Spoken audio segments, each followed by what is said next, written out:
The NFL free agency period is upon us, and a lot has already happened on day one. So I just wanted to go over a bunch of these deals, pretty much just break them down, give you my reaction, and guess how they're all going to turn out. Starting with Christian Wilkins getting signed by the Raiders on a 4 year, $110 million deal, which is pretty outrageous, but I think it's actually a hell of a signing for the Raiders.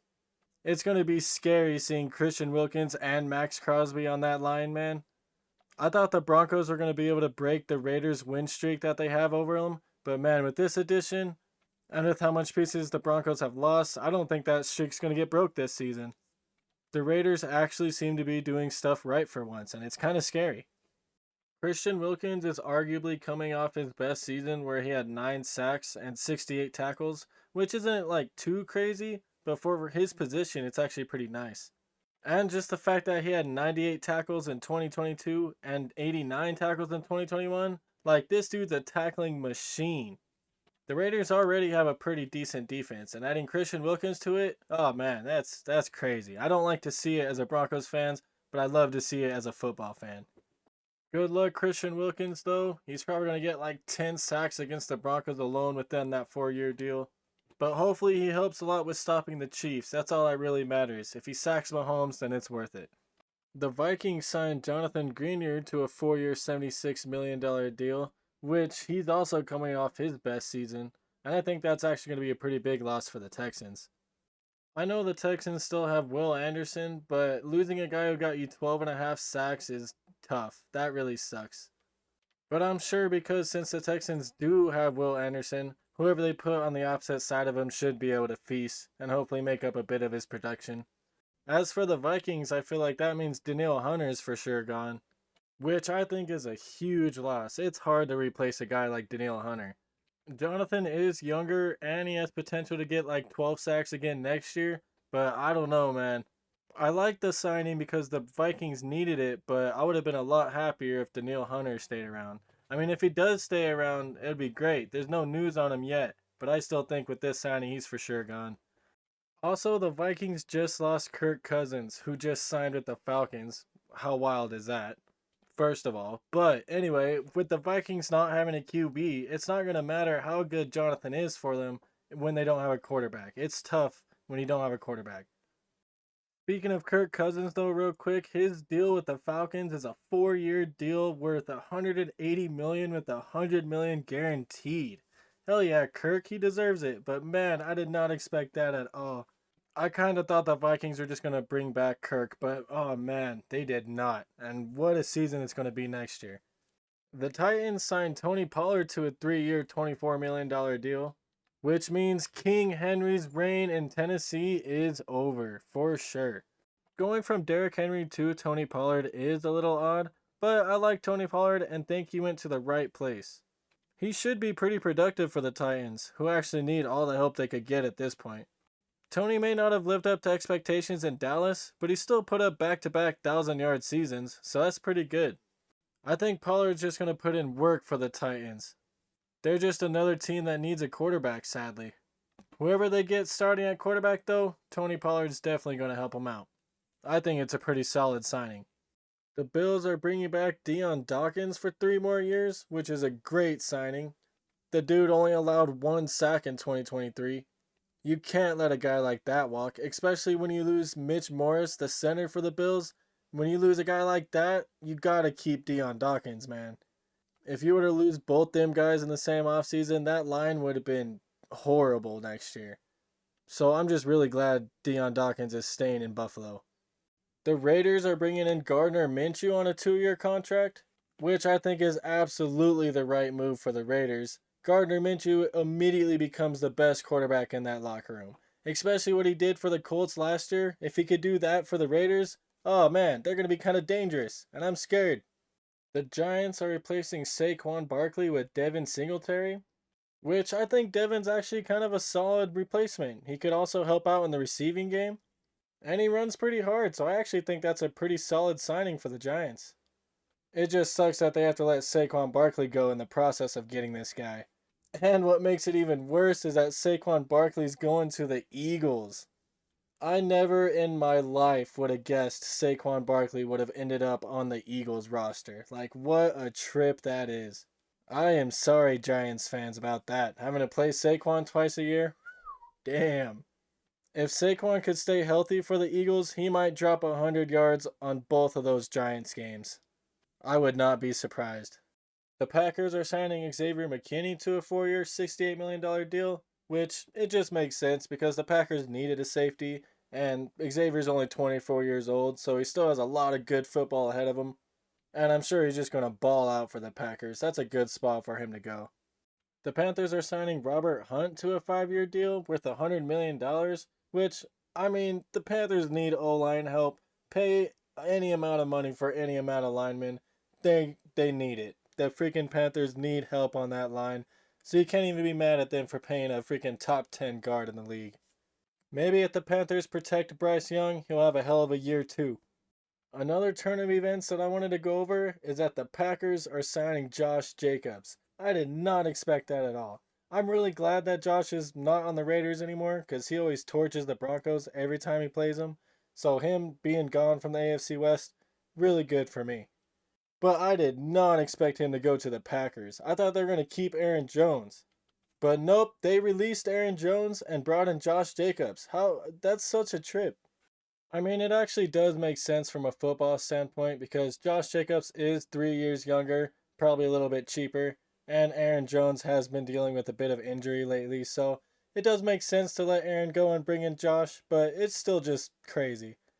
Josh Jacobs is a hell of a player, though, and I'm sure he's going to help Jordan Love a lot. And wherever Aaron Jones goes, he's for sure going to be helping that offense. That dude's just a machine himself. It's a shame that the Packers couldn't just keep Aaron and Josh both. That would have been an insane duo. Good luck to both Aaron and Josh, though. I root for both them guys. And hope they both get at least 1,000 yards next season or something. The Jaguars have been making a lot of moves on day one, signing Gabe Davis to a 3-year, $39 million deal. They signed Mitch Morris on a 2-year, $10.5 million deal. And then they signed Darnell Savage to a 3-year deal, which I think all three guys could be pretty decent signings for them. I kind of like the thought of Christian Kirk and Gabe Davis as your 1-2, but they probably do need a third guy at wide receiver. I also really like the Mitch Morris signing. He's a really good center. I also just saw that the Jaguars were about to sign Will Lutz to a 3-year deal, but he actually backed out and is going back to Denver. Let's go. You can't have Brandon McManus and Will Lutz. Get out of here, Jaguars.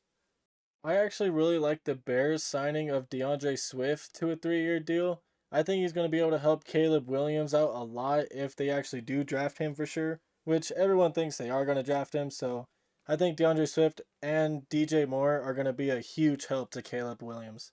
The Bears just need to invest a little bit more into that line and really hope that Caleb Williams is in fact the guy. DeAndre Swift was fun to watch on the Eagles, and I wish he would have stayed, but it really doesn't matter for them anymore since they got Saquon Barkley. The Colts signed Michael Pittman to a 3-year deal after they initially franchise tagged him, which it just makes sense for them because he's basically their only receiver on the roster. Like, they don't really have any other noteworthy guys there at receiver. So if they would have lost Michael, then man, Anthony Richardson would have had nobody to throw to next year. I mean, I guess the Colts will probably draft a wide receiver in this draft, but still, that 3-year deal for Michael seems necessary, and I think it's great in my opinion.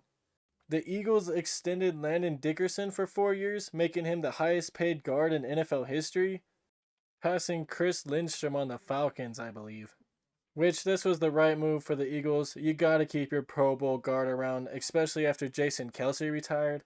You gotta keep what you can of that line together, man. And the Eagles are doing a pretty good job with that. Big news for the Steelers being that they're going to have Russell Wilson starting for them next year, which is insane. I never would have guessed Russell Wilson as a Steeler. I mean, I never would have guessed Russell Wilson would have been a Bronco either, so I mean, it's just crazy Russell's career at this point. Either way, I wouldn't be too excited as a Steelers fan because I don't think Russell Wilson's going to carry you to a Super Bowl or anything. His limitations are very real and they will be very apparent once you watch him play. He holds on to the ball, he takes unnecessary sacks, he is a check down machine, and he just can't see half of the field. Like, he will just blatantly miss wide open guys. He'll never see them at all. Russ is actually very frustrating to watch, so good luck, Steelers fans. Russell could still be a pretty good quarterback and go out there and make some plays for you, but he's just not the same guy as he used to be. I think he is in a better spot being on the Steelers than he was with being on the Broncos, just because the Steelers have a better run game and a more established culture. And the Steelers' offense actually kind of matches Russell's play style with all the dinking and dunking and check downs and short passes and swing passes to the running back and all that. Russ and the Steelers might actually be a match in heaven. Good luck, Russell. I'm very curious to see what happens next year. I do actually hope Russell does good next year. It just sucks that the Broncos are the ones paying him to do so if he does. Either way, though, the Steelers are actually really smart in getting Russ because he is a low risk, high reward player. Like, if he doesn't do anything for them, so be it. He only costs $1 million. But then if he balls out, then it's like, holy crap, he only costed $1 million. So good job for the Steelers. And maybe Kenny Pickett will learn a thing or two. I doubt it on that, though. I don't know about Kenny Pickett. I think the Steelers are going to have to draft a quarterback in a year or two, to be honest. Eric Armstead got released by the Niners after declining a pay cut, which I don't think he deserved a pay cut. That dude's a baller, man. Give him the money he deserves. I think the 49ers should have paid him, but it's probably okay that they didn't. They have other guys. That's probably why they felt comfortable releasing him anyway. But wherever Eric Armstead goes, I think he's going to ball out and help a defense a lot. So big loss for the 49ers, I'm sure. The Buccaneers signed Baker Mayfield to a 3-year contract after they just signed Mike Evans to a 2-year contract, so it makes sense that they would sign Baker after re-signing Mike. Also, it makes sense that Baker would get that bag based off of last year. He played pretty well. And there's no immediate upgrade at quarterback for the Buccaneers, so it really does make sense that Baker got the contract. I don't think the Buccaneers are going to go as far next year as they did this year, but with how open that division is, I think they could still at least make the playoffs. Good luck to the Buccaneers, though. Hopefully they'll be able to build off of this year and just be crazy next year. I wouldn't mind seeing it now that Tom Brady's not with them anymore. Fletcher Cox is retiring from the NFL after 12 seasons, which is very sad for the Eagles because having Jason Kelce and Fletcher Cox both retire in the same offseason just has to hurt so bad. Good luck to both Jason and Fletcher on their endeavors outside of football, though. One move that I thought was really weird was Mac Jones getting traded to the Jaguars for a 6th-round pick. Like, I never would have saw that coming. I guess the Jaguars get a decent backup, I guess. If that, even.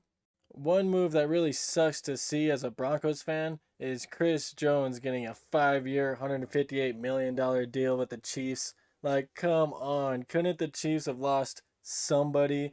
Like, get Chris Jones or L'Jarius Sneed out of there? But no, they kept both them guys. I was really hoping that Chris Jones was going to be gone after this season, especially after he held out at the beginning of the year. But nope, there it is, officially on paper, 5 more years of Chris Jones wreaking havoc in the NFL.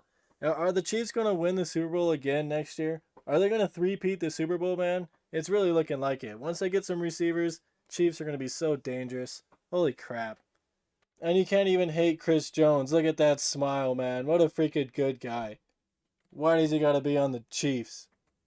Another move that sucked to see as a Broncos fan is that Jerry Jeudy got traded to the Browns for a 5th and 6th round pick.